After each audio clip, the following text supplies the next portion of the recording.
So today I'm in the garage working on the 1954 Country Squire here, and I'm going to install this, which is a permanently mounted battery charger that goes under the hood and maintains the battery so that as long as it's plugged in, the car will be charged all of the time. Now, this car obviously isn't my daily driver, so it sits quite a bit. Sometimes it'll sit for a month or even 2 months at a time, and the battery starts to lose its charge. And unfortunately, also when I drive it, sometimes it's short trips, so it doesn't run long enough to charge the battery back up if it's gotten low. And on top of that, it has a mechanical fuel pump. So if it sits for a long time and the fuel dries up in the carburetor, you're cranking and cranking to get fuel up to the carburetor before it starts, and all of these things are really hard on the battery. Now, it probably does need a new battery soon. The battery that's in it is actually the battery I took out of my Fox Body Mustang, so this battery is probably like 7 years old. But hopefully this will get me at least through this winter and into the spring, and we'll test the battery then and see whether it needs to be replaced. But for now, this is going to be a little bit more convenient way of keeping the battery fully charged when the car's not being driven. What I have been doing is opening the hood and clipping on the battery maintainer whenever the car is parked. And I was actually looking for the little pigtails that you can connect on the battery, so you just plug into your battery tender when the car is parked. And what I found instead was this battery charger at Princess Auto for $14. And that was cheaper than the pigtail. And now that leaves my battery tender and my battery chargers available to use on other things. I got a lot of stuff with batteries around here. So I'm gonna mount this in the car. This is intended to be mounted under hood. It's got a plug to plug into an extension cord, and it's permanently connected to the battery. So it's gonna be mounted in the car all the time. I think that's gonna be more convenient than what I have been doing. It'll be almost like plugging a block heater on a car when it gets parked. So this is what you get in the package. This is the charger, obviously, connects to the battery. So this is the plug to plug it into your extension cord. It comes with these brackets that I got to figure out how they go together, and 2 little bolts. It did come with some instructions, which I'm not going to read because it's mostly silly things like don't use an extension cord, which is impossible, and don't use it underwater.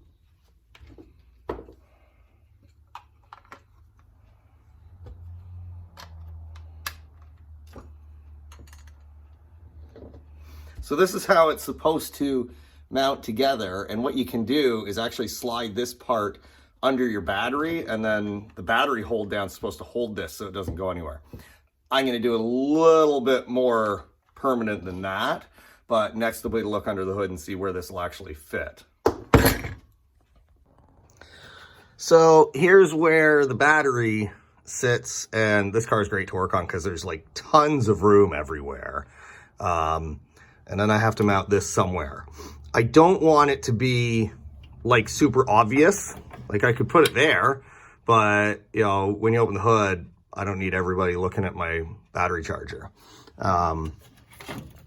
Could go here, but I wish these stickers weren't so bright. I may peel those off actually, but I think where it's gonna work well would be like down in here. There's lots of space in there. I can actually move the battery further over. It doesn't take up the whole tray. Some light there. So if I move the battery over there, that gives me just a little bit more space.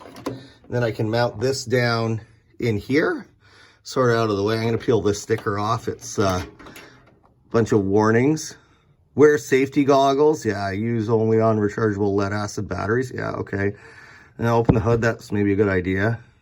Don't start vehicle with it plugged in, don't smoke. Yeah. Things I wouldn't have done anyways.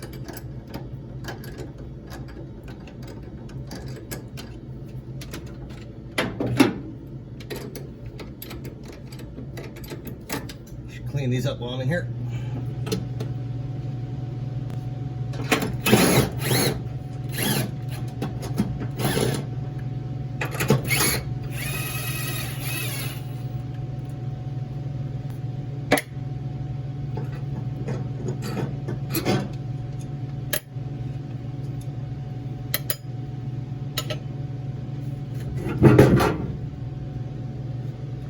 Okay, so I got the bracket sort of bolted on one way it goes. It can go on a few different ways.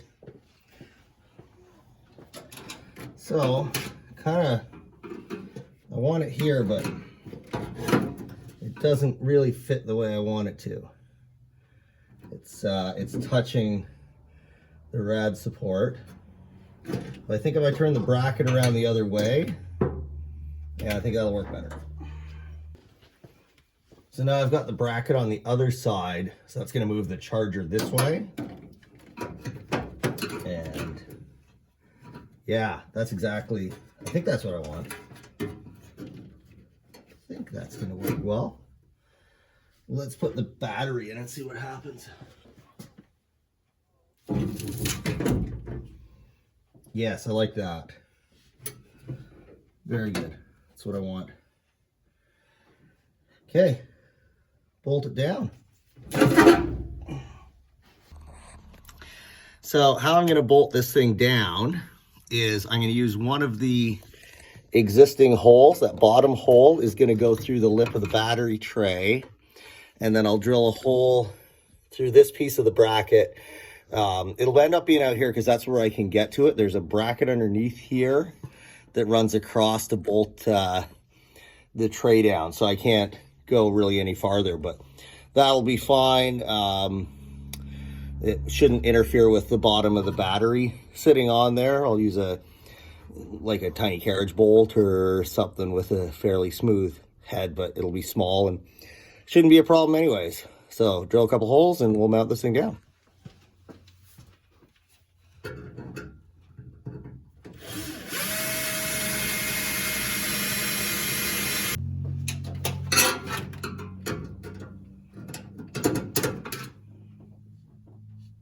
Perfect. So getting this nut on back in behind there is going to be a trick. And the trick is going to be this little rare earth magnet is going to hold it onto my wrench. So hopefully I can reach in behind there and then turn the tiny bolt with with the screwdriver and get it threaded in. And we'll see if this works. Nope, popped it.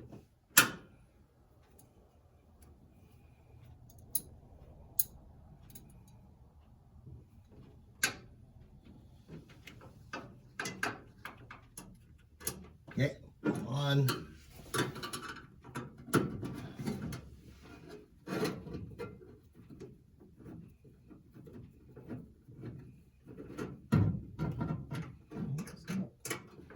Quite lined up. There we go. That's better.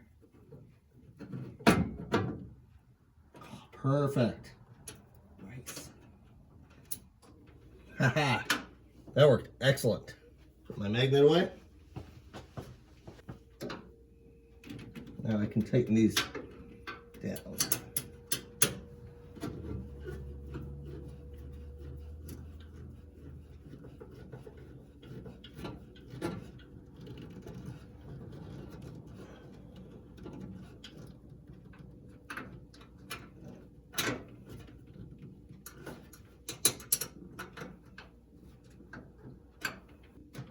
So it's mounted just with one into the lip.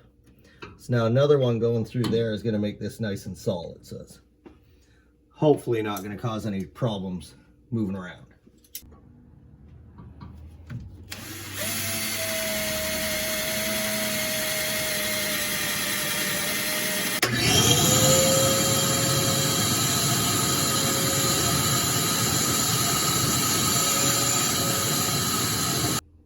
So next is to connect our wires, and most people would put them onto this nut so it goes direct onto the battery.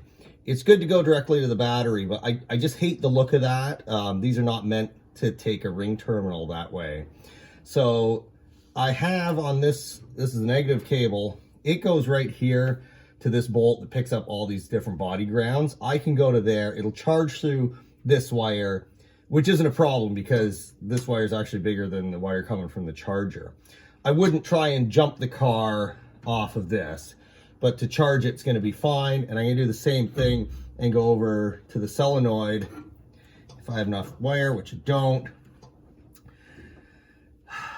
Shoot. So I think I'm going to extend this one actually, because I want to go over there. It'll just make it look so much more professional.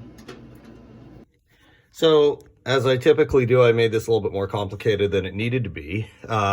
When I went to get a piece of wire to extend the charge wire, I found this fuse holder, and I thought, well, first of all, that gives me the length that I need to reach over to the solenoid where I wanted to bolt it on. And secondly, adding a fuse to this can't possibly hurt. So now we have a fuse. There's a 5 amp fuse in there. I'd like actually a smaller one, but I don't have anything smaller than that. I'm not even sure if they exist. This is 1.5 amps, but hopefully if anything goes wrong, that fuse blows. So anyways, the fuse is mounted there. I had to get my daughter to come out and help me because I can't reach both sides to put the nut on that bolt and tighten it up. So she helped me out. Now we can put the battery back in, plug this thing in, and see if it charges. So one tip I picked up somewhere is to take a paint pen and just color in the positive and negative symbols. It's so much easier to read those under the hood where it's dark if they get a little color on them and a little more contrast. And then before I put a battery back in, I always got to clean up those posts. You want them nice and shiny clean.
Okay, so we're all mounted and the battery's back in. I've got my meter here.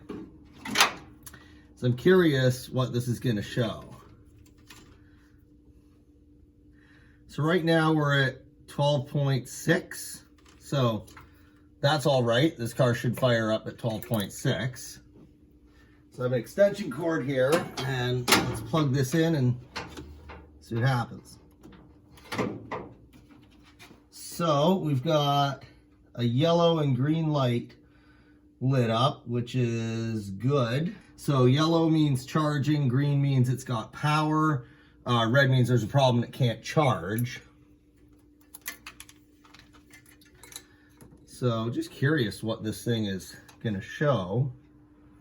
So we're at 13.75. So that's charging. I'm okay if that gets up to like 14 volts. So I'm going to leave it for about an hour and check on it again and see what it's doing. So here's our battery charger, and if I can get an angle there. So you can see the lights. We got green and yellow. So that means it's working and charging. Come back in a little bit and see if it's fully charged. The charger's been plugged in for about 45 minutes. And the green light is on, the yellow light's off, so that means it's fully charged. So seems to be working good. I'll keep an eye on this. Hopefully I'll get a chance to drive it one more time and see how this works. And if you like seeing videos like this, hit that like button and hit subscribe so you don't miss the next one. It's been a couple of days and I'm back out in the garage because I found something about this charger that I absolutely do not like. I'm a little bit disappointed because it was just somebody somewhere trying to save a couple of pennies on the manufacture of this. They should have put a diode in. They obviously didn't, so I had to make a little correction on my wiring. So the issue is that the green light down there stays on whenever the battery is connected, even when the power is unplugged. So you unplug the extension cord, that light's going to stay lit, which means it's going to kill your battery over time. So I could have added a diode in the wire, but I don't have one, and it's a couple days before Christmas and I don't feel like going out shopping. What I did have was a toggle switch. So I made a little bracket, and now when you unplug it, when you unplug your extension cord, and see that light is still on because the battery is still connected, flip the switch, and now that shuts off the connection to the charger.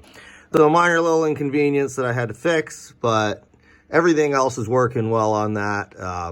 And that's good to know, because I'm going to put one of these on my truck next, and I'll have to wire in a similar switch.